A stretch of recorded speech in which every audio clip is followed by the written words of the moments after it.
Hello everyone, स्वागत है आपका हमारे यूट्यूब चैनल में। जैसे कि दोस्तों आज की इस क्लास में हम लोग पढ़ने वाले हैं बिहार पुलिस कांस्टेबल के लिए प्रीवियस ईयर क्वेश्चन पेपर को देखेंगे। जैसा कि मैंने ऑलरेडी आपको बताया हुआ है कि 2008 से लेकर के 2022 तक आपका जितने भी आपका बिहार पुलिस कांस्टेबल के अंतर्गत आपका एग्जाम आपका कंडक्ट हुआ है। इसके अलावा आपके फॉरेस्टर का एग्जाम आपका कंडक्ट हुआ है, फॉरेस्ट गार्ड का एग्जाम आपका कंडक्ट हुआ है, मद निषेध का आपका एग्जाम आपका कंडक्ट हुआ है। जितने भी आपका होमगार्ड हो गया, तो जो भी आपका कांस्टेबल लेवल के एग्जाम में आपके क्वेश्चन आपका पूछा गया है, इसको यहाँ पर हम लोग कवर करने वाले हैं। और जैसा कि अभी आपको पता है कि 14 तारीख वाला जो भी आपका एग्जाम आपका कंडक्ट हुआ था, जिसमें कि फॉरेस्टर का क्वेश्चन भी आपका हूबहू आपका रिपीट किए गए थे, तो हम लोग प्रीवियस ईयर क्वेश्चन पेपर को हम लोग कवर करेंगे। इससे आपका एक लेवल पता चलेगा और साथ ही आपका जो है किसी भी एग्जाम का प्रिपरेशन करते हैं, कोई भी एग्जाम देने वाले हैं, तो आपको प्रीवियस ईयर क्वेश्चन पेपर को आपको आधार बनाना चाहिए, क्योंकि वही क्वेश्चन आपका पूछा जाता है और उसी की बेसिस पर आपका क्वेश्चन आपका पूछा जाता है। तो ध्यानपूर्वक आप लोगों को माइंड कंस्ट्रेट करके सारे क्वेश्चन को देखना है। तो आइए शुरू करते हैं और चीज़ों को समझते हैं। बिहार पुलिस का जो वैकेंसी, इसके रिगार्डिंग काफी सारे छात्र लगातार पूछते हैं कब तक एग्जैक्ट वैकेंसी आएगा। तो देखिए फ्रेंड्स, ये जून के फर्स्ट या सेकंड वीक तक पूरी पॉसिबिलिटी है कि वैकेंसी आपका आएगा। तो आप लोग अभी से प्रिपेयर रहिए, क्योंकि जब भी इसका वैकेंसी आपका रिलीज किया जाएगा तो आपको ज़्यादातर आपको टाइम नहीं मिलने वाला है। इसलिए आप लोगों को अभी से प्रिपरेशन करना चाहिए। और 21,000 वैकेंसी आ रहा है, तो इसमें आपको एक सीट जो आपको यहाँ पर जो है कंफर्म आपको करना चाहिए, क्योंकि वैकेंसी 21,000 जो दिया जा रहा है, ये पहली बार आपको इतना वैकेंसी आपको दिया जा रहा है। सबको पता है कि नज़दीक चुनाव है, इस वजह से यहाँ पर आपको वैकेंसी आपको दिया जा रहा है। और अगर आप इसको नहीं पकड़ पाते हैं, तो कहीं ना कहीं आपको ज़्यादातर आपको फिर जो आपको वेट करना पड़ सकता है 29 तक। तो इसलिए आप लोगों को अभी से प्रिपेयर रहना है। बाकी किसी प्रकार का डाउट या किसी प्रकार का सवाल रहे तो आप हमें कमेंट करके बता सकते हैं। तो आइए शुरू करते हैं और चीज़ों को समझते हैं। तो फर्स्ट क्वेश्चन हमारा पूछा जा रहा है, रक्त किस प्रकार का उत्तक है, ये आपको यहाँ पर पूछा जा रहा है। तो हम लोग इजी टू मॉडरेट लेवल के प्रश्नों को यहाँ पर कवर करने वाले हैं और मॉडरेट टू हाई लेवल के प्रश्नों को कवर करने वाले हैं। और जैसा कि आपको पता है कि जो भी आपका एग्जाम आपका 2008 से में कंडक्ट हुआ था, तो बिल्कुल आपका साइंस का आपका नॉर्मल आपका क्वेश्चन पूछा गया था और हर एक बार आपका नॉर्मली आपका पूछा जाता है। अभी भी आप देख पाएंगे कि जितने भी आपके एग्जाम आपका कंडक्ट होता है, ज़्यादा कुछ हाई लेवल का क्वेश्चन आपका पूछा नहीं जाता। 70 क्वेश्चन ऐसा होता है जो कि लगभग अभ्यर्थी उसमें आराम से बना सकते हैं। उसके बाद ही कुछ क्वेश्चन होता है जो कि आपको फाइनल मेरिट तक आपको पहुंचाता है। तो ये सारी चीज़ें आपको पता है, ठीक है। तो बाकी हम लोग कवर करते हैं, बाकी जो भी एडवाइस करने का चीज़ होगा तो मैं आपको बताते चलूंगा। तो यहाँ पर आपको देखिए फर्स्ट क्वेश्चन में पूछा रहा है कि रक्त किस प्रकार का उत्तक है, ये आपको यहाँ पर पूछा जाए। तो फ्रेंड्स याद रखना है कि रक्त जो है किस प्रकार का उत्तक है, ये आपका सरल संयोजी उत्तक का उदाहरण है। तो यहाँ पर जो आपका करेक्ट आंसर हो जाएगा, ये आपका सरल संयोजी उत्तक हो जाएगा, तरल संयोजी उत्तक का उदाहरण है। इसके अलावा अगर देखा जाए तो उत्तक से रिलेटेड अगर बात किया जाए तो हड्डी भी क्या एक प्रकार का उत्तक के अंतर्गत आपका आता है, लेकिन रक्त क्या एक प्रकार का तरल संयोजी उत्तक का उदाहरण है। हड्डी भी क्या एक प्रकार का संयोजी उत्तक है। तो ये सारी चीज़ें यहाँ पर आपको ध्यान में रखना है। इसके अलावा रक्त से रिलेटेड अगर बात करें तो कई सारे इसका फैक्ट बन सकता है। रक्त आपके दो प्रकार के होते हैं, आरबीसी, डब्ल्यूबीसी। डब्ल्यूबीसी में आपके लिम्फोसाइट होता है जो कि एचआईवी वायरस के कारण जो आपके नष्ट हो जाते हैं, और डब्ल्यूबीसी को ही जो है बॉडी का सेना कहा जाता है। तो मैं अगर डिस्कस करूंगा तो काफ़ी ज़्यादा हो जाएगा, ठीक है। तो बाकी सभी प्रकार के प्रश्नों को यहाँ पर सेलेक्ट किया गया है, तो बिल्कुल भी आपका छूटेगा नहीं, ठीक है। तो जो भी आपका फैक्ट हाईलाइटेड होगा उसको कवर करेंगे, ज़्यादा यहाँ पर विश्लेषण करने की कोई आवश्यकता ही नहीं है। अगला क्वेश्चन देखिए हमारा नेक्स्ट में यहाँ पर आपको पूछा रहा है कि धमनी में किस प्रकार का रक्त प्रभावित होता है, ये आपको यहाँ पर पूछा जा रहा है। तो धमनी में जो प्रभावित होता है, इसमें आपका शुद्ध रक्त का प्रभाव होता है। शुद्ध रक्त कहने का मतलब है कि जिसमें ऑक्सीजन जो है इंक्लूड रहता है, उसको हम लोग जो है शुद्ध रक्त बोलते हैं। और धमनी के द्वारा जो है रक्त का प्रवाह होता है, जिसमें कि शुद्ध रक्त का प्रवाह होता है। और पुनः यह क्या होता है कि जब बॉडी के हर एक अंगों तक जब धमनी के द्वारा रक्त का जब चढ़ाव होता है, इसमें ऑक्सीजन मिले हुए रहते हैं, जो कि हीमोग्लोबिन के द्वारा ऑक्सीजन को एब्जॉर्ब करके बॉडी के सभी अंगों तक पहुंचाया जाता है। उसके बाद पुनः जब ये जो है फेफड़ा में आता है, तो ये किसके द्वारा आता है, तो ये धमनी के द्वारा आता है, सॉरी शिरा के द्वारा। तो आपको याद रखना है कि अशुद्ध रक्त का जो प्रभाव होता है किसके द्वारा, तो शिरा के द्वारा। और धमनी से जो प्रभाव होता है, इसमें शुद्ध रक्त का प्रभाव होता है, जिसमें कि आपके हीमोग्लोबिन और साथ ही आपका जो ऑक्सीजन आपके मिले हुए होते हैं। तो यहाँ पर आपका करेक्ट आंसर हो जाएगा शुद्ध रक्त का। अगला क्वेश्चन देखिए हमारा नेक्स्ट यहाँ पर आपको पूछा और यहाँ पर आपको देखिए क्या दिया गया, जबकि शिरा में अशुद्ध रक्त का प्रभाव दिया गया, तो बिल्कुल आपका करेक्ट हो जाएगा। अगला क्वेश्चन हमारा कि टिबिया तथा फिबुला के बीच कौन सी संधि होती है, ये आपको यहाँ पर पूछा रहा था। इसको हम लोग बोलते हैं कब्जा संधि। क्या बोलते हैं, कब्जा संधि, जो कि जोड़ने का कार्य करता है। जैसे आपका घुटना हो गया या फिर हर एक जगह जैसे कोहनी आपका हो गया, तो वहाँ पर जो आपका पेंच होता है, तो उसको जो जोड़ने का काम करता है कौन कौन, तो ये टिबिया और फिबुला के द्वारा, टिबिया और फिबुला के द्वारा। तो इस प्रकार से जहाँ पर भी ज्वाइंट होता है वहाँ पर इसका प्रयोग हो जाता है। तो यहाँ पर आपका करेक्ट आंसर हो जाएगा कब्जा संधि। अगला क्वेश्चन देखिए नेक्स्ट पूछा, इसे हिज ज्वाइंट भी कहा जाता है। इसे क्या कहा जाता है, हिज ज्वाइंट भी कहा जाता है। ये भी आपको यहाँ पर याद रखना है। अगला क्वेश्चन हमारा मलेशिया की मुद्रा क्या है, ये आपको यहाँ पर बताना है। तो फ्रेंड्स याद रखना है कि मलेशिया की मुद्रा क्या हो जाएगा, तो ये आपका रिंगित हो जाएगा। सारा क्वेश्चन आपका पूछा हुआ है, तो यहाँ पर आपका करेक्ट आंसर हो जाएगा रिंगित। अगला क्वेश्चन देखिए नेक्स्ट में यहाँ पर आपको पूछा है कि रंगा स्वामी कप का संबंध किस खेल से संबंधित है या किस खेल से है, ये आपको नंबर बताना है। तो यहाँ पर जो आपका करेक्ट आंसर हो जाएगा ये आपका हॉकी हो जाएगा। और भारत का जो राष्ट्रीय खेल है ये आपके हॉकी है, और पाकिस्तान का भी राष्ट्रीय खेल क्या है, तो हॉकी है। तो यहाँ पर आपको याद रखना है। अगला क्वेश्चन हमारा नेक्स्ट देखिए पूछा रहे, विश्व दूरसंचार दिवस कब मनाया जाता है, ये आपको नंबर बताना है। तो यहाँ पर जो आपका करेक्ट आंसर हो जाएगा विश्व संचार दिवस ये 17 मई को मनाया जाता है। इसके अलावा देखिए कुछ फैक्ट है जो कि आपको यहाँ पर याद रखना है। विश्व विरासत दिवस कब मनाया जाता है, तो ये आपका 18 अप्रैल को मनाए जाते हैं। लुई ब्रेल दिवस कब मनाया जाता है, तो ये 4 जनवरी को मनाया जाता है। अगला देख लीजिए कुछ महत्वपूर्ण आपका फैक्ट है, जैसे कि विश्व डाक दिवस अगर बात किया जाए तो ये आपके 9 अक्टूबर को मनाए जाते हैं। राष्ट्रीय पत्रकारिता दिवस कब मनाए जाते हैं, तो ये 17 नवंबर को मनाए जाते हैं। तो इतने फैक्ट को यहाँ से याद रखना है जो कि आपके पूछे गए हैं। अगला क्वेश्चन हमारा कि आगरा का लाल किला किसने बनवाया था, ये आपको यहाँ पर बताना है। तो यहाँ पर आपको बताना करेक्ट आंसर आपका क्या हो जाएगा, तो यहाँ पर आपका हो जाएगा अकबर। तो याद रखेंगे आगरा का लाल किला किसने बनवाया था, तो ये अकबर के द्वारा बनाए गए थे। करेक्ट आंसर आपका यहाँ पर अकबर हो जाएगा। अगला क्वेश्चन हमारा कि दिल्ली का लाल किला किसने बनवाया था, ये सभी क्वेश्चन आपका जनरली आपका रिपीट कर दिया जाता है। तो यहाँ पर जो आपका करेक्ट आंसर हो जाएगा ये किसके द्वारा था, ये शाहजहां के द्वारा बनाया गया था। तो ध्यान में रखेंगे। अगला क्वेश्चन हमारा नेक्स्ट, जैन धर्म बताना कि जैन धर्म श्वेतांबर एवं दिगंबर, यहाँ पर आपको दिया गया रंग पर्यादियों में किसके समय में विभाजित हुआ था, ये आपको यहाँ पर पूछा जा रहा है। तो देखिए जैन धर्म जो है श्वेतांबर एवं दिगंबर के बीच, किसके बीच, तो दिगंबर के बीच जो है ये किस समय जो है, किसके शासनकाल में भी बोल सकते हैं, तो ये किसके समय में जो है आपका अलग अलग हुआ था, ये आपको यहाँ पर पूछा जा रहा है। तो ये आपका चंद्रगुप्त जो है ये आपके चंद्रगुप्त मौर्य हो जाएगा। तो यहाँ पर आपका करेक्ट आंसर क्या हो जाएगा, चंद्रगुप्त मौर्य हो जाएगा। अगला क्वेश्चन देखिए नेक्स्ट में पूछा रहे, आगरा शहर की स्थापना किसने की थी, ये आपको यहाँ पर बताना है। तो यहाँ पर जो आपका करेक्ट आंसर हो जाएगा ये आपका यहाँ पर हो जाएगा सिकंदर लोदी। ठीक है, आगरा शहर की स्थापना किसके द्वारा किया गया था, सिकंदर लोदी के द्वारा किया गया था। कब किया गया था, तो ये 1504 में किया गया था। तो ध्यान में रखना है। अगला क्वेश्चन हमारे कि होम रूल लीग की स्थापना किस विश्व युद्ध के समय में हुई थी, ये आपको यहाँ पर पूछा जा रहा है। तो यहाँ पर आपका करेक्ट आंसर हो जाएगा ये प्रथम विश्व युद्ध के समय में हुआ था, जो कि 1916 में हुआ था। तो ध्यान में रखना है। अगला क्वेश्चन देखिए नेक्स्ट में यहाँ पर आपको पूछा जा रहा है, अगला में बताना है कि बोमडिला दर्रा किस राज्य में स्थित है, ये आपको यहाँ पर पूछा जा रहा है। तो बताइए यहाँ पर आपका करेक्ट आंसर क्या हो जाएगा। तो देखिए फ्रेंड्स बोमडिला दर्रा जो है ये अरुणाचल प्रदेश में स्थित है। इसके अलावा कुछ आपका महत्वपूर्ण फैक्ट है जो कि आपका रिपीट होता है, तो आपको यहाँ पर ध्यान में रखना है। जैसे कि यहाँ पर आपको दिया गया यंगयाप दर्रा ये कहाँ पर स्थित है, तो ये अरुणाचल प्रदेश में स्थित है। कहाँ पर, अरुणाचल प्रदेश में स्थित है। जेलेपला दर्रा कहाँ पर है, तो ये आपका सिक्किम राज्य में स्थित है। बड़ा लाचा दर्रा ये कहाँ पर स्थित है, ये हिमाचल प्रदेश में स्थित है। पीर पंजार दर्रा कहाँ है, तो ये जम्मू कश्मीर में स्थित है। इसके अलावा यहाँ पर आपको देखिए जोजिला दर्रा, जो कि आपका इंपॉर्टेंट क्वेश्चन है, जो कि आपका रिपीट होता है बराबर, ध्यान में रखना है। जोजिला दर्रा ये कहाँ पर स्थित है, तो ये जम्मू कश्मीर में स्थित है। नीति दर्रा ये कहाँ पर स्थित है, तो उत्तराखंड में स्थित है। रोहतास दर्रा कहाँ पर है, तो हिमाचल प्रदेश में स्थित है। माना दर्रा कहाँ है, तो ये आपका उत्तराखंड में स्थित है। और जो आपका बुर्जिल दर्रा है ये कहाँ पर है, तो जम्मू कश्मीर में स्थित है। तो इतने फैक्ट जो कि आपको ध्यान में रखना, जो कि यहाँ से आपका लगातार पूछे जाता है, जो हाईलाइटेड पॉइंट है इसको यहाँ पर मैंने कवर किया। अगला क्वेश्चन देखिए नेक्स्ट में यहाँ पर आपको पूछा रहे, साल और सागौन किस वन के सबसे महत्वपूर्ण पेड़ है, ये आपको यहाँ पर बताना है। तो साल और सागौन बताइए किस पेड़ का सबसे महत्वपूर्ण ये आपका जो है पेड़ है, ये आपको यहाँ पर पूछा रहा है। तो ये आपका पर्णपाती हो जाएगा।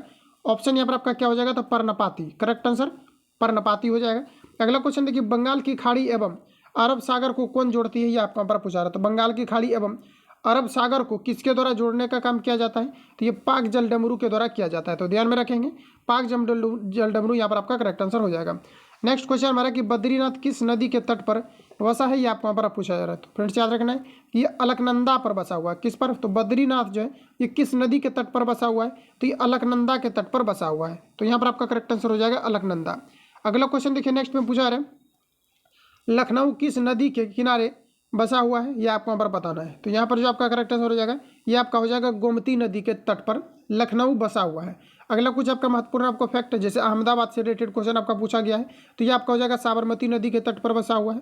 अगला यहाँ पर आपको देखिए जमशेदपुर दिया गया है, ये आपका स्वर्ण रेखा नदी तट पर बसा हुआ है। अगला आपका है अयोध्या, अयोध्या सरयू नदी के तट पर बसा हुआ है। बिल्कुल इंपॉर्टेंट क्वेश्चन है, आपको ध्यान में रखना है। अगला क्वेश्चन देखिए कटक ये कहाँ पर है, तो यह महानदी पर। और पूछा जाता है कि हीराकुंड परियोजना किस नदी पर बनाया गया, तो ये ओडिशा राज्य में है। और ये जो है महानदी पर आपका बनाया गया। कटक से रिलेटेड पूछा जा रहा है, तो कटक भी महानदी के तट पर है। और कटक जो है चावल अनुसंधान संस्थान से जुड़ा हुआ है। तो पूछा जाता है कि भारत में चावल अनुसंधान संस्थान कहाँ पर है, तो ओडिशा राज्य के कटक में स्थित है। जबकि अगर ये पूछा जाता है कि विश्व में कहाँ पर है, तो ये आपका फिर हो जाएगा फिलीपींस। तो इतने फैक्ट को यहाँ से आपको याद रखना है। अगला क्वेश्चन देखिए नेक्स्ट यहाँ पर आपको पूछा रहे कि प्यासी भूमि का देश किसे कहा जाता है, ये आपको नंबर बताना है। तो यहाँ पर आपका करेक्ट आंसर हो जाएगा ऑस्ट्रेलिया को कहा जाता है। ठीक है, अगला क्वेश्चन हमारा नेक्स्ट, कॉकपिट ऑफ यूरोप किसे कहा जाता है, ये आपको यहाँ पर बताना है। तो फ्रेंड्स याद रखना कि कॉकपिट ऑफ यूरोप किसे कहा जाता है, तो ये बेल्जियम को कहा जाता है। तो यहाँ पर आपका करेक्ट आंसर हो जाएगा बेल्जियम। अगला क्वेश्चन हमारा कि सबसे अधिक चाय का उत्पादन किस राज्य में होता है, ये आपको यहाँ पर पूछा जा रहा है। तो सबसे अधिक जो होता है ये असम राज्य में होता है। तो ध्यान में रखेंगे असम राज्य में सबसे अधिक जो है चाय का उत्पादन होता है। अगला क्वेश्चन देखिए पूछा जा रहा है सबसे अधिक कहवा का उत्पादन में कौन सा राज्य अग्रणी है, ये आपको यहाँ पर पूछा जा रहा है। तो सबसे अधिक कहवा का उत्पादन में कौन सा राज्य अग्रणी है, ये आपको यहाँ पर बताना है। तो कहवा के लिए कर्नाटक हो जाएगा, जबकि चाय के लिए असम हो जाएगा। अगला क्वेश्चन हमारा नेक्स्ट देखिए पूछा रहे कि भटकल बंदरगाह किस राज्य में स्थित है, ये आपको यहाँ पर पूछा रहा है। तो बताइए कि भटकल बंदरगाह जो है ये किस राज्य में स्थित है। तो यहाँ पर जो आपका करेक्ट आंसर हो जाएगा ये आपका यहाँ पर हो जाएगा कर्नाटक। कर्नाटक में भटकल बंदरगाह स्थित है। अगला क्वेश्चन हमारा नेक्स्ट देखिए पूछा रहे मूल कर्तव्य को संविधान में कब जोड़ा गया, ये आपको यहाँ पर पूछा रहा है। तो मूल कर्तव्य को जो है 1976 में जोड़ा गया है। तो ध्यान में रखेंगे मूल कर्तव्य को कब जोड़ा गया है, तो 1976 में। अगला क्वेश्चन हमारा नेक्स्ट देखिए पूछा रहा है कि 44वां संविधान संशोधन कब हुआ था, ये आपको यहाँ पर पूछा रहा है। तो देखिए 44वां संविधान जो संशोधन हुआ था ये 1978 में हुआ था। और 44वां संविधान संशोधन के द्वारा ही जो है व्यक्ति के जो मौलिक अधिकार थे, जो कि संपत्ति का अधिकार था, इसको कानूनी अधिकार बना दिया गया था। जबकि मूल संविधान में अगर देखा जाए तो टोटल जो है 7 मौलिक अधिकार है, जिसमें कि अगर देखा जाए तो संपत्ति का अधिकार जो है 42वां संविधान संशोधन जब हुआ था तो इसमें 7 मौलिक जो है अधिकार जोड़ा गया था, जिसमें कि 44वां संविधान जब संशोधन हुआ और ये कब हुआ, तो ये 1978 में हुआ, जिसमें कि संपत्ति का अधिकार जो हटा दिया गया है। तो संपत्ति का अधिकार हटा दिया गया, तो वर्तमान में अगर देखा जाए तो टोटल जो है 6 मूल अधिकार जो है बचे हुए हैं। तो इतने फैक्ट को यहाँ से आपको ध्यान में रखना है। अगला क्वेश्चन हमारा नेक्स्ट देखिए पूछा रहेगा राष्ट्रीय आय में सर्वाधिक योगदान किस क्षेत्र का है, ये आपको यहाँ पर पूछा जा रहा है। तो राष्ट्रीय आय में सर्वाधिक योगदान किस क्षेत्र का है, तो यहाँ पर आपका करेक्ट आंसर हो जाएगा ये सेवा क्षेत्र का है। किसका है, तो सेवा क्षेत्र का यहाँ पर आपका करेक्ट आंसर हो जाएगा। अगला क्वेश्चन हमारा कि भारत का सर्वाधिक प्रति व्यक्ति आय वाला राज्य कौन सा है, ये आपको यहाँ पर पूछा रहा है। तो भारत में सबसे अधिक प्रति व्यक्ति आय वाला जो राज्य है ये आपका यहाँ पर गोवा करेक्ट आंसर हो जाएगा। जबकि अगर हम यहाँ पर ये बात करें कि सबसे कम जो है प्रति व्यक्ति आय कहाँ है, तो यहाँ पर आपका हो जाएगा बिहार। क्या हो जाएगा, बिहार हो जाएगा। तो इसको यहाँ पर आपको जो है ध्यान में रखना है। अगला क्वेश्चन देखिए नेक्स्ट यहाँ पर आपको पूछा रहा है IMF का मुख्यालय कहाँ है, ये आपको यहाँ पर पूछा रहा है। तो IMF का मतलब होता है इंटरनेशनल मॉनेटरी फंड। तो याद रखना फुल फॉर्म से रिलेटेड क्वेश्चन पूछा जाता है, तो इसका यहाँ पर हो जाएगा इंटरनेशनल मॉनेटरी फंड हो जाएगा। और यहाँ पर आपको बताना है कि इसका हेडक्वार्टर कहाँ है, तो ये वाशिंगटन DC में है। ठीक है, तो यहाँ पर आपको ध्यान में रखना है। अगला क्वेश्चन हमारा अष्टक का नियम किसने दिया था, ये आपको यहाँ पर पूछा रहा है। तो ये आपका अष्टक नियम किसके द्वारा दिया गया था, तो ये आपके जो न्यूलैंड्स के द्वारा दिया गया था। तो ध्यान में रखना है किसके द्वारा, तो न्यूलैंड्स के द्वारा दिया गया था। रिपीटेड क्वेश्चन है, ये कई बार आपका रिपीट भी हुए हैं। अगला क्वेश्चन देखिए नेक्स्ट में यहाँ पर आपको पूछा जा रहा है 28 नंबर में कि 1929 की महामंदी किस क्षेत्र में शुरू हुई थी, ये आपको यहाँ पर पूछा रहा है। तो ये जो है आपके उत्तरी अमेरिका में शुरू हुई थी, ध्यान में रखेंगे। अगला क्वेश्चन हमारा नेक्स्ट देखिए पूछा रहे लखनऊ कढ़ाई की किस कला के लिए प्रसिद्ध है, ये आपको यहाँ पर पूछा रहा है। तो लखनऊ जो है कढ़ाई के किस कला के लिए प्रसिद्ध है, ये आपको यहाँ पर पूछा रहा है। तो यहाँ पर आपका करेक्ट आंसर हो जाएगा चिकनकारी पारंपरिक कला। क्या हो जाएगा, चिकनकारी पारंपरिक कला के लिए जो है लखनऊ कढ़ाई उद्योग जो है ये आपके प्रसिद्ध है। अगला क्वेश्चन हमारा नेक्स्ट यहाँ पर आपको देखिए पूछा जा रहा है सफदरगंज, यहाँ पर आपको बताना है सफदरगंज का मकबरा कहाँ स्थित है, ये आपको यहाँ पर बताना है। तो ये आपका यहाँ पर हो जाएगा दिल्ली में। करेक्ट आंसर क्या हो जाएगा, दिल्ली। अगला क्वेश्चन देखिए पूछा रहा है कि सारनाथ स्तूप किस राज्य में स्थित है, यहाँ पर आपको ये बताना है। तो सारनाथ स्तूप जो है ये उत्तर प्रदेश में स्थित है। कहाँ पर, उत्तर प्रदेश में। तो यहाँ पर आपका करेक्ट आंसर हो जाएगा उत्तर प्रदेश। अगला क्वेश्चन देखिए नेक्स्ट यहाँ पर आपको पूछा जा रहा है कि दुनिया का सबसे लंबा लिखित संविधान किस देश का है, ये आपको यहाँ पर पूछा रहा है। तो ये हमारा भारत हो जाएगा। करेक्ट आंसर ऑप्शन नंबर यहाँ पर आपका जो है भारत हो जाएगा।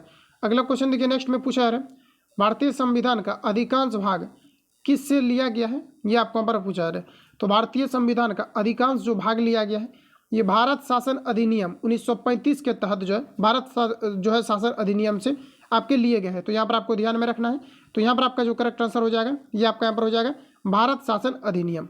अगला क्वेश्चन हमारा नेक्स्ट पूछा रहा है सतीश धवन अंतरिक्ष केंद्र किस राज्य में स्थित है, ये आपको यहाँ पर पूछा रहा है। इंपॉर्टेंट क्वेश्चन है, ये आपका रिपीट हुए हैं कई बार।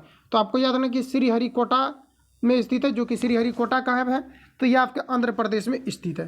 तो आपको यहाँ पर ध्यान में रखना है। अगला क्वेश्चन हमारा इसरो का मुख्यालय कहाँ है, ये आपको यहाँ पर पूछा है। तो इसरो का फुल फॉर्म होता है Indian space research organisation, Indian space and research organisation.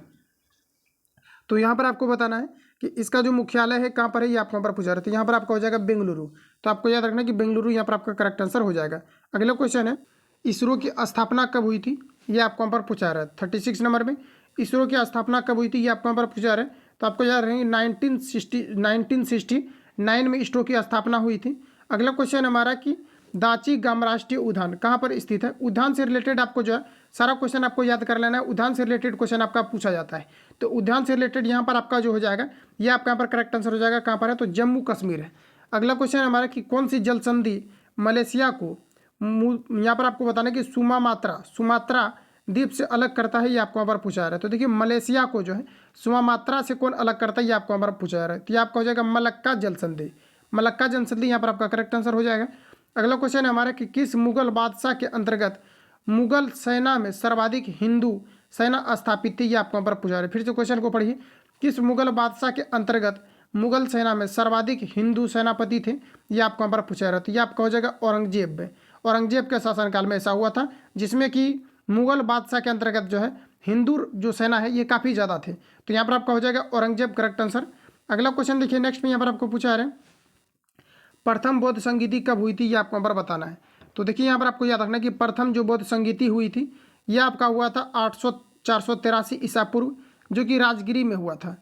Next question है वाटरलू का युद्ध कब हुआ था, ये आपको यहाँ पर पूछा जा रहा है। तो देखिए ये क्वेश्चन आपका जो है अभी आपका मध्य निषेध के एग्जाम में भी आपका पूछा गया था। तो अगर आपने एग्जाम दिया होगा तो ये क्वेश्चन आपका मिला होगा। ऑप्शन में आपका वाटरलू आपका करेक्ट आंसर था। तो यहाँ पर आपको बताना करेक्ट आंसर आपका क्या हो जाएगा। तो ये हो जाएगा आपका 1800 कब हुआ था, तो 1815 में आपका जो है वाटरलू का आपका युद्ध हुआ था। अगला क्वेश्चन देखिए हमारा नेक्स्ट यहाँ पर आपको पूछा जा रहा है कि चीनी यात्री फाहियान किसके शासनकाल में भारत आया था, ये आपको यहाँ पर पूछा जा रहा है। तो चीनी यात्री फाहियान जो है किसके शासनकाल में भारत आया था, तो ये चंद्रगुप्त द्वितीय के शासनकाल में जो है ये भारत आए थे। और यहाँ पर आपको ये भी पूछा जाता है कि कौन से चीनी यात्री हैं जो कि बौद्ध धर्म दर्शन के लिए आए थे। तो आपको याद रखना कि फाहियान आए थे, चंद्रगुप्त द्वितीय, ठीक है, चंद्रगुप्त द्वितीय के शासनकाल में। तो यहाँ पर जो आपका करेक्ट आंसर हो जाएगा ये आपका हो जाएगा चंद्रगुप्त द्वितीय, ठीक है।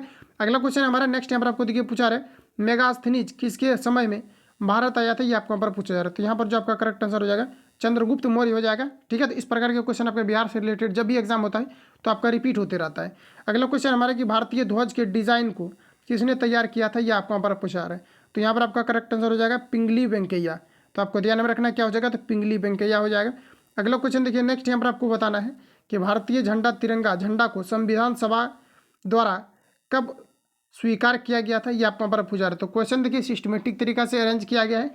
जो भी क्वेश्चन आपका जितने बार रिलेट करके पूछा गया उसी प्रकार से इसमें अरेंज किया गया है, ठीक है। तो यहाँ पर आपको बताना कि भारतीय झंडा तिरंगा को संविधान द्वारा कब जो है स्वीकार किया गया था, ये आपको यहाँ पर पूछा जा रहा है। तो ये जो है किया गया था 22 जुलाई 1947 को। तो ध्यान में रखना है।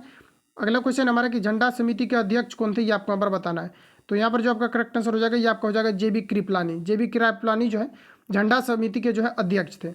अगला क्वेश्चन देखिए नेक्स्ट में यहाँ पर आपको पूछा जा रहा है नर्मदा नदी कहाँ से निकलती है, ये आपको यहाँ पर पूछा जा रहा है। तो फ्रेंड्स याद रखना कि नर्मदा नदी जो है ये अमरकंटक की पहाड़ी से निकलती है। तो यहाँ पर आपका करेक्ट आंसर हो जाएगा अमरकंटक की पहाड़ी। नेक्स्ट क्वेश्चन हमारा कि प्रायद्वीपीय भारत की सबसे लंबी नदी कौन सी है, ये आपको यहाँ पर पूछा जा रहा है। तो ये आपको यहाँ पर हो जाएगा गोदावरी नदी। गोदावरी नदी जो है प्रायद्वीपीय नदी की सबसे लंबी नदी है। अगला क्वेश्चन देखिए नेक्स्ट पूछा रहा है कि राष्ट्रीय गान को प्रथम बार कांग्रेस के किस अधिवेशन में गाया गया था, ये आपको यहाँ पर पूछा रहा है। तो देखिए राष्ट्रीय गान को जो गाया गया था कांग्रेस के किस अधिवेशन में गाया गया था, ये आपको यहाँ पर पूछा रहा है। तो ये कोलकाता अधिवेशन 1911 में जो है राष्ट्रीय गान को सर्वप्रथम जो है गाया गया था। अगला क्वेश्चन हमारा कि स्वतंत्र भारत में मुद्रा का अवमूल्यन प्रथम बार कब किया गया था, ये आपको यहाँ पर बताना है। तो यहाँ पर आपका करेक्ट आंसर हो जाएगा 1949 में, ठीक है। तो स्वतंत्र भारत में मुद्रा का जो अवमूल्यन जो प्रथम बार कब किया गया था, तो ये 1949 में किया गया था, ध्यान में रखना है। अगला क्वेश्चन देखिए नेक्स्ट यहाँ पर आपको पूछा जा रहा है भारत में कोरोमंडल तट पर सर्वाधिक वर्षा किस माह में होती है, ये आपको यहाँ पर पूछा जा रहा है। तो कोरोमंडल पर जो होता है ये अक्टूबर नवंबर में होता है, क्योंकि पृथ्वी मूव करती है। और यहाँ पर जो आपका बारिश होता है ये कब होता है, तो ये आपका अक्टूबर नवंबर में, ठीक है। तो आपको ध्यान में रखना है। अगला क्वेश्चन हमारा नेक्स्ट यहाँ पर आपको देखिए पूछा जा रहा है अगला में यहाँ पर आपको बताना है कि भारत में अधिकांश वर्षा किस मानसून से होती है, ये आपको यहाँ पर पूछा जा रहा है। तो यहाँ पर आप जो आपको हो जाएगा दक्षिणी मानसून, ठीक है। तो यहाँ पर आपका जो करेक्ट आंसर हो जाएगा दक्षिणी मानसून। नेक्स्ट क्वेश्चन हमारा पूछा जा रहा है कि तारपीन का तेल किस पेड़ से निकाला जाता है, ये आपको यहाँ पर पूछा जा रहा है। तो यहाँ पर आपको हो जाएगा चीड़ का तेल, चीड़ के पेड़ से निकाला जाता है। और आपको याद रखना कि पूछा जाता है कि जंगल का जो है राजा किस पेड़ को कहा जाता है, तो ये चीड़ के पेड़ को ही कहा जाता है। तो आपको ध्यान में रखना, यहाँ से क्वेश्चन आपका बनता है। तो यहाँ पर आपका जो करेक्ट आंसर हो जाएगा तारपीन का तेल किस पेड़ से निकाला जाता है, तो ये चीड़ के पेड़ से निकाला जाता है। अगला क्वेश्चन हमारा कि ग्राम पंचायत के निर्वाचन में चुनाव लड़ने के लिए उम्मीदवार की न्यूनतम आयु क्या होनी चाहिए, ये आपको यहाँ पर पूछा जा रहा है। तो यहाँ पर आपका हो जाएगा करेक्ट आंसर 21 वर्ष। तो ध्यान में रखेंगे, यहाँ पर करेक्ट आंसर आपका क्या हो जाएगा, तो 21 वर्ष हो जाएगा। नेक्स्ट क्वेश्चन हमारा कि 73वां संविधान संशोधन कब हुआ था, ये आपको यहाँ पर पूछा रहे। तो 73वां संविधान संशोधन 1992 में हुआ था, ठीक है। तो यहाँ पर आपका करेक्ट आंसर हो जाएगा 1992। अगला क्वेश्चन हमारा कि पंचायत का कार्यकाल कितने वर्षों का होता है, ये आपको यहाँ पर पूछा जा रहा है। तो ये सभी आपके पंचवर्षीय योजना के अंतर्गत आता है। तो यहाँ पर आपका करेक्ट आंसर हो जाएगा 5 वर्ष के लिए। अगला क्वेश्चन हमारा नेक्स्ट यहाँ पर आपको देखिए पूछा रहे, राष्ट्रपति पर महाभियोग की प्रक्रिया किस अनुच्छेद में है, ये आपको यहाँ पर पूछा जा रहा है। काफ़ी इंपॉर्टेंट क्वेश्चन है जो कि किसी भी कम्पिटिटिव एग्जाम में पूछा जाता है। तो यहाँ पर आपका करेक्ट आंसर हो जाएगा अनुच्छेद 61 के तहत जो है राष्ट्रपति को महाभियोग की प्रक्रिया के द्वारा जो है हटाए जाते हैं, और राष्ट्रपति को जो हटाए जाने के पहले जो है यानी कि 14 दिन पूर्व जो है सूचना दे दिया जाता है। तो यहाँ पर आपका करेक्ट आंसर हो जाएगा आर्टिकल 61। अगला क्वेश्चन हमारा कि चमका किस देश का जो है, यहाँ पर आपको बताना कि चमका किस देश का शरणार्थी है, ये आपको यहाँ पर पूछा जा रहा है। तो यहाँ पर आपका करेक्ट आंसर हो जाएगा बांग्लादेश, यहाँ पर आपका करेक्ट आंसर हो जाएगा। अगला क्वेश्चन हमारा देखिए नेक्स्ट क्वेश्चन जो यहाँ पर आपको दिया गया स्वेज नहर से रिलेटेड। तो यहाँ से क्वेश्चन आपका कई बार आपका रिपीट हुआ है, क्योंकि मैंने प्रीवियस ईयर आपको कराया हुआ है। तो यहाँ से कई बार आपका रिपीटेड भी देखने को मिला है। तो स्वेज नहर जो है, स्वेज नहर देखिए लाल सागर और भूमध्य सागर को जोड़ती है। तो सबसे पहले तो यहाँ से क्वेश्चन आपका लगातार ये आपका रिपीट हुआ है, जो कि मैंने प्रीवियस ईयर कराया हुआ था। कई जगह ये जो है आपका रिपीटेड आपका मिला हुआ था। तो स्वेज नहर की जो है लंबाई कितनी है, ये आपको यहाँ पर पूछा रहा है। तो क्वेश्चन कई तरीके से आपका पूछा जाता है। तो ये लगभग जो है आपका 168 मीटर जो है किलोमीटर जो है इसकी लंबाई है स्वेज नहर की, और ये किसको जोड़ती है, तो ये जो है लाल सागर और भूमध्य सागर को जोड़ती है। अगला क्वेश्चन हमारा नेक्स्ट देखिए पूछा रहे कि स्वेज नहर किसके मध्य स्थित है, ये आपको यहाँ पर पूछा जा रहा है। तो देखिए यहाँ पर आपको दिया गया भूमध्य सागर, देखिए यहाँ पर आपका दे दिया गया है। तो यहाँ पर आपका क्या हो जाएगा, भूमध्य सागर, और यहाँ पर आपका लाल सागर हो जाएगा इसके लिए करेक्ट आंसर। अगला क्वेश्चन देखिए नेक्स्ट में यहाँ पर आपको पूछा जा रहा है कि जब सरल लोलक का आयाम बढ़ाया जाता है तो उसका आवर्तकाल क्या होगा, ये आपको यहाँ पर पूछा जा रहा है। तो सरल लोलक का जो है आयाम बढ़ाने से इसका जो है आवर्तकाल पर किसी भी प्रकार का जो है फर्क नहीं पड़ेगा, ये अपरिवर्तित रहेगा। जबकि अगर देखा जाए तो लोलक का अगर हम लोग लंबाई बढ़ा देते हैं तो इसका आवर्तकाल जो है ये घट जाता है। तो आपको ध्यान में रखना, यहाँ से क्वेश्चन आपका पूछा गया था, जो भी आपका रिसेंटली आपका एग्जाम आपका एंड हुआ था, जो कि कांस्टेबल लेवल का बीएसएफ में। तो वहाँ पर भी आपको क्वेश्चन पूछा गया था, जो कि मैंने प्रीवियस वहाँ भी कराया था।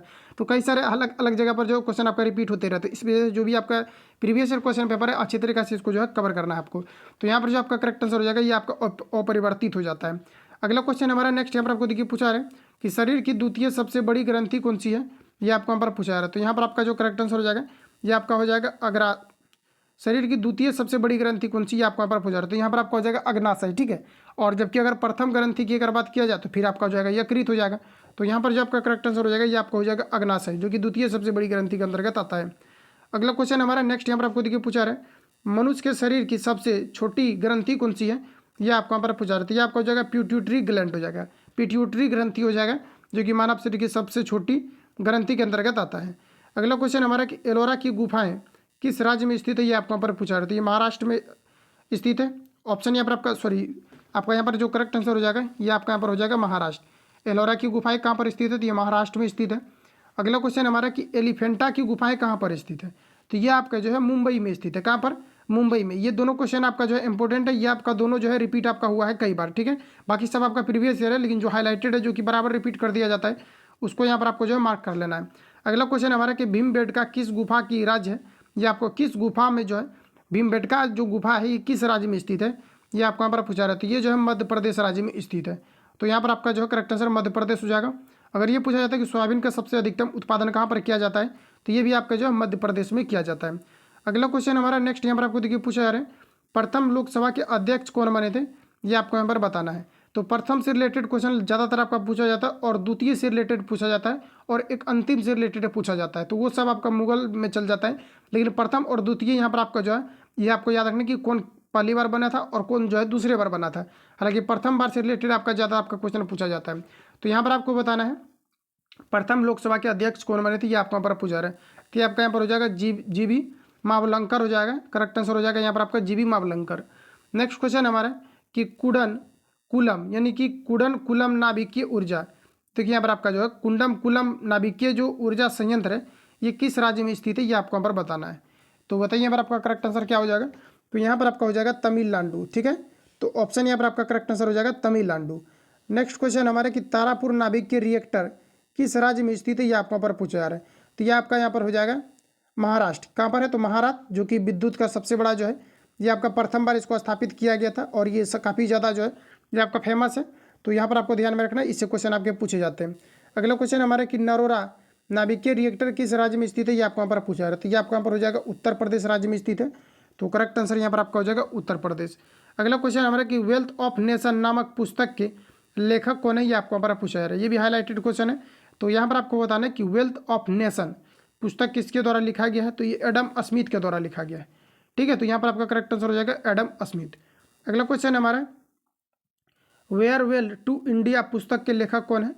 तो यहाँ पर आपको बताना है कि फेयरवेल टू इंडिया पुस्तक के लेखक कौन है, ये आपको यहाँ पर पूछा जा रहा है। तो यहाँ पर आपका हो जाएगा एडवर्ड जॉन थॉमसन। क्या हो जाएगा, Edward John Thomson. Correct answer हो जाएगा यहाँ पर आपका एडवर्ड जॉन थॉमसन। तो इस प्रकार के क्वेश्चन को डायरेक्ट आपको याद रखना है, इसके लिए कोई ट्रिक नहीं होता है और ना ही कोई किसी प्रकार का कॉन्सेप्ट होता है, क्योंकि बुक से रिलेटेड है। तो यहाँ पर आपको डायरेक्टली जो है आपको देखते चलना है, बराबर देखने के बाद आपको ऑटोमेटिकली माइंड में फिट हो जाएगा। अगला क्वेश्चन हमारा कि पैराडाइज लास्ट के पुस्तक के लेखक कौन है, ये आपको यहाँ पर पूछा जा रहा है। पैराडाइज लास्ट के पुस्तक के लेखक कौन है, ये आपको यहाँ पर पूछा रहा है। तो पैराडाइज लास्ट इसके लेखक कौन है, ये आपको यहाँ पर पूछा रहा है। तो ये आपका यहाँ पर हो जाएगा जॉन डाल्टन। तो करेक्ट आंसर यहाँ पर आपका जॉन डाल्टन हो जाएगा। अगला हमारा कि मेहरगढ़ का किला किस राज्य में स्थित है, ये आपको यहाँ पर पूछा जा रहा है। तो यहाँ पर जो आपका एग्जैक्ट आंसर हो जाएगा ये आपको हो जाएगा राजस्थान। ठीक है, और ये भी पूछा जाता है कि हवा महल कहाँ पर स्थित है, तो राजस्थान के कैपिटल जयपुर में स्थित है। तो आपको ध्यान में रखना है। अगला क्वेश्चन हमारा नेक्स्ट देखिए पूछा रहा है चित्तौड़ का किला किस राज्य में स्थित है, ये आपको यहाँ पर पूछा रहा है। तो ये भी आपका जो है राजस्थान में स्थित है। तो यहाँ से इतने क्वेश्चन आपका लगातार आपका जो है रिपीट हुए थे। अगला क्वेश्चन हमारा नेक्स्ट यहाँ पर आपको देखिए पूछा रहा है कि मोनेरा का किला किस राज्य में स्थित है, ये आपको यहाँ पर पूछा जा रहा है। तो यहाँ पर आपका हो जाएगा तमिलनाडु में स्थित है। अगला क्वेश्चन हमारा नेक्स्ट पूछा रहा है कि कौन सा चैनल लक्षद्वीप और मिनी कॉय के मध्य स्थित है, ये आपको यहाँ पर पूछा जा रहा है। तो ये आपका यहाँ पर हो जाएगा 9 डिग्री चैनल। ठीक है, तो यहाँ पर आपका करेक्ट आंसर हो जाएगा 9 डिग्री चैनल। और देखिए 10 डिग्री चैनल से रिलेटेड पूछा जा रहा है, जो कि अंडमान और निकोबार को पृथक करता है। तो ठीक है, तो ये भी आपको यहाँ पर ध्यान में रखना है। अगला क्वेश्चन हमारा नेक्स्ट देखिए पूछा रहे अंडमान और निकोबार के मध्य कौन सा चैनल स्थित है। तो यहाँ पर देखिए वही क्वेश्चन है। तो यहाँ पर आपको बताना है कि कौन सा चैनल स्थित है, ये आपको यहाँ पर पूछा रहा है। तो ये आपका 10 डिग्री चैनल जो है अंडमान और निकोबार द्वीप समूह को जो है पृथक करती है। अगला क्वेश्चन हमारा कि तमिलनाडु और श्रीलंका के मध्य क्या स्थित है, ये आपको यहाँ पर पूछा रहा है। तो जो है आपके तमिलनाडु और श्रीलंका के मध्य जो स्थित है, ये आपके पाक स्टेट स्थित है। ठीक है, तो यहाँ पर आपका जो करेक्ट आंसर हो जाएगा ये आपका पाक स्टेट हो जाएगा। अगला क्वेश्चन हमारा कि मराठों का उत्थान किसके काल में हुआ था, ये आपको यहाँ पर पूछा रहा है। तो ये आपका हो जाएगा शिवाजी के काल में हुआ था। तो ध्यान में रखना, करेक्ट आंसर आपका यहाँ पर शिवाजी हो जाएगा। अगला क्वेश्चन हमारा कि मराठा साम्राज्य का संस्थापक कौन था, ये आपको यहाँ पर पूछा जा रहा है। तो यहाँ पर आपका करेक्ट आंसर हो जाएगा शिवाजी। ठीक है, तो यहाँ पर पूछा जा रहा है कि मराठा साम्राज्य का संस्थापक कौन था, तो यहाँ पर आपका हो जाएगा Shivaji, correct answer. Next question हमारा कि शिवाजी के मंत्रिमंडल को कहा जाता था, क्या कहा जाता था, तो इसको कहा जाता था अष्टप्रधान। क्या कहा जाता था, अष्टप्रधान कहा जाता था शिवाजी के मंत्रिमंडल को। तो ध्यान में रखना है। अगला क्वेश्चन हमारा नेक्स्ट यहाँ पर आपको देखिए पूछा जा रहा है स्पेक्ट्रम में किस रंग के प्रकाश का तरंगदैर्घ्य अधिकतम होता है, ये आपको यहाँ पर पूछा रहा है। तो लाल का जो है तरंगदैर्घ्य अधिकतम होता है। तो यहाँ पर आपका करेक्ट आंसर हो जाएगा लाल, जबकि सबसे कम की अगर बात किया जाए तो यहाँ पर आपको हो जाएगा बैगनी। बाकी विपजी और आपको याद होना चाहिए बेजी नी आ पी आ नाला, इस प्रकार से इसका जो है ट्रिक भी होता है। अगला क्वेश्चन हमारा नेक्स्ट देखिए पूछा रहे काजीरंगा राष्ट्रीय उद्यान किस राज्य में स्थित है। काफ़ी इंपॉर्टेंट क्वेश्चन है, हर एक प्रकार के एग्जाम में इसको ज़्यादातर आपका रिपीट देखने को मिला है। तो यहाँ पर जो आपका करेक्ट आंसर हो जाएगा काजीरंगा कहाँ पर स्थित है, तो ये आपके असम राज्य में स्थित है। अगला क्वेश्चन हमारा कि समानता का अधिकार किस अनुच्छेद में स्थित है, ये आपको वहाँ पर पूछा जा रहा है। तो यहाँ पर जो आपका करेक्ट आंसर हो जाएगा ये आपका हो जाएगा अनुच्छेद 14 से 18 तक जो है समानता के अधिकार के बारे में दिया गया है।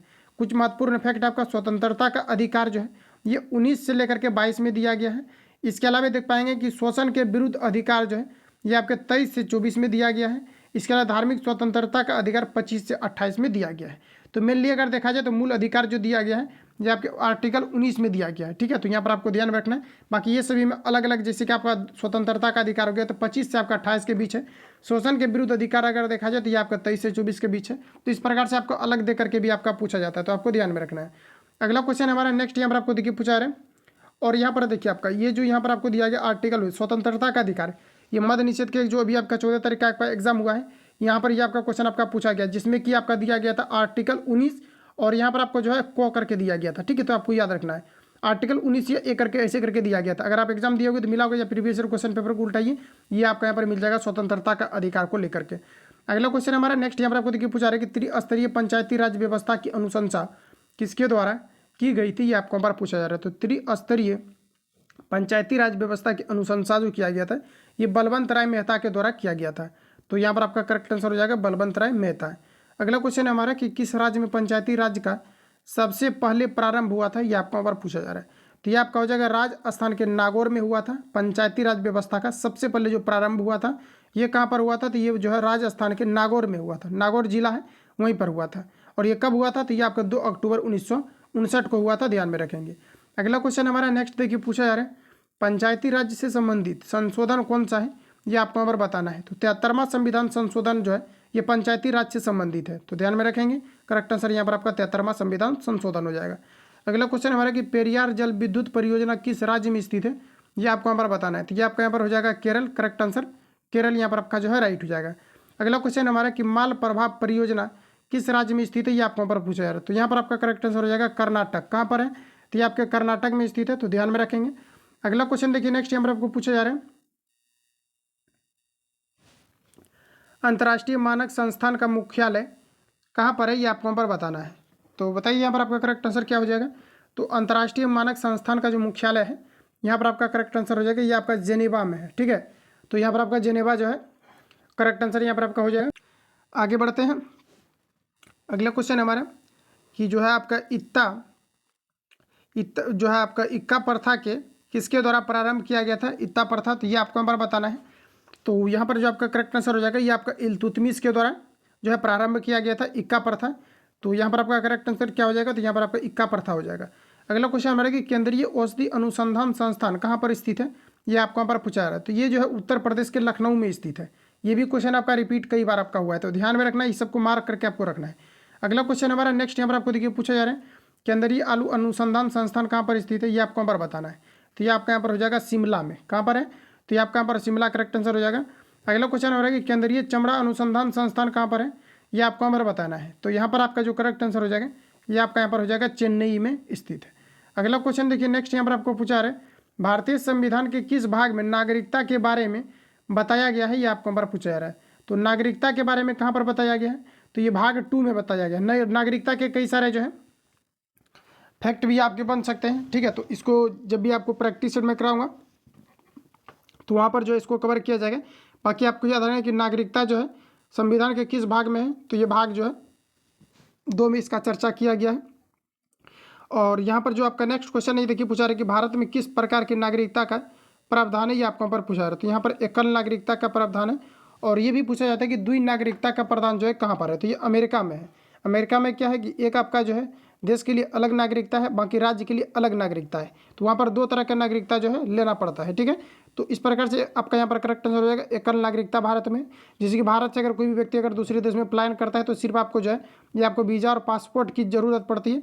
और अगर स्टेट की अगर यहाँ पर मान लीजिएगा अगर स्टेट की अगर नागरिकता रहता है तो स्टेट से भी आपको परमिशन लेना पड़ेगा। तो इस प्रकार से क्या होता है कि अगर 2 तरह का नागरिकता रहता है तो सबसे पहले आपको स्टेट से अगर दूसरे स्टेट में जाएंगे तो वहाँ पर भी आपको परमिशन चाहिए, उसके बाद भी आपको जो है अगर देश से आप बाहर जाएंगे तो वहाँ पर भी, तो 2 तरह का आपका हो जाता है। तो इस प्रकार से यहाँ पर आपको याद रखना है। बाकी भारत में अगर देखा जाए तो यहाँ पर आपका एकल नागरिकता है, ठीक है, एकहरी। तो यहाँ पर आपका करेक्ट आंसर हो जाएगा एकल नागरिकता। अगला क्वेश्चन हमारा देखिए पूछा रहा है कि नागरिकता को किस देश के संविधान से लिया गया है, ये आपको हमारा बताना है। तो ये जो है ब्रिटेन के संविधान से लिया गया है। कहाँ से, ब्रिटेन के संविधान से रिलेटेड कौन से जो है कहाँ से लिया गया है, इससे 2-3 क्वेश्चन आपका पूछा गया था। लगभग 2 क्वेश्चन आपका मद्य निषेध के एग्जाम में भी आपका जो है पूछा गया था, तो याद रखना है आपको।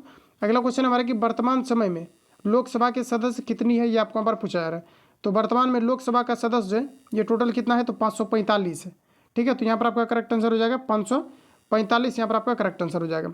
अगला क्वेश्चन हमारा नेक्स्ट देखिए पूछा रहा है कि राज्यसभा के सदस्यों की अधिक से अधिक संख्या कितनी हो सकती है, ये आपको हमारा बताना है। तो राज्यसभा में सदस्यों की अधिकतम संख्या कितनी हो सकती है, तो 250 हो सकती है। अगला क्वेश्चन देखिए 100 क्वेश्चन को ही हम लोग कवर करेंगे। बाकी यहाँ पर आपको क्वेश्चन दिख रहा है तो इसको कवर कर लेते हैं। महावीर का जन्म कहाँ पर हुआ था, ये आपको कवर बताना है। तो ये आपका हो जाएगा कुंडग्राम में, ठीक है। तो बस हम लोग इतना ही प्रश्नों को कवर करेंगे। बाकी जितने भी आपको और आपका क्वेश्चन आपका बचा हुआ है, क्योंकि इसमें 150 क्वेश्चन को कवर करना था, तो जो भी आपका क्वेश्चन बच रहा है इसको नेक्स्ट वीडियो में कवर किया जाएगा। तो जितने भी आपका 2008 से लेकर के अभी आपका जो है 2022 तक आपका एग्जाम आपका हुआ है, तो इसमें जितने भी आपका क्वेश्चन आपका पूछा गया है इसको हम लोग जो अच्छे तरीके से कवर कर लेंगे। उसके बाद फिर हम लोग प्रैक्टिस सेट पर आएंगे और इसको कवर करने से पहले ही आपका वैकेंसी भी आपका आ जाएगा। उसके बाद हम लोग अच्छे से प्रैक्टिस सेट को भी कवर करेंगे। बाकी किसी प्रकार का डाउट है, कोई सुझाव हो तो आप हम कमेंट बॉक्स में दे सकते हैं। मिलते हैं नेक्स्ट वीडियो में। जो लोग चैनल पर नए हैं चैनल को सब्सक्राइब करके बेल आइकन को प्रेस करना, क्योंकि जब भी वीडियो अपलोड होगा तो आप तक नोटिफिकेशन पहुंचते रहेगा। मिलते हैं नेक्स्ट वीडियो में, तब तक के लिए जय हिंद, बेस्ट ऑफ लक।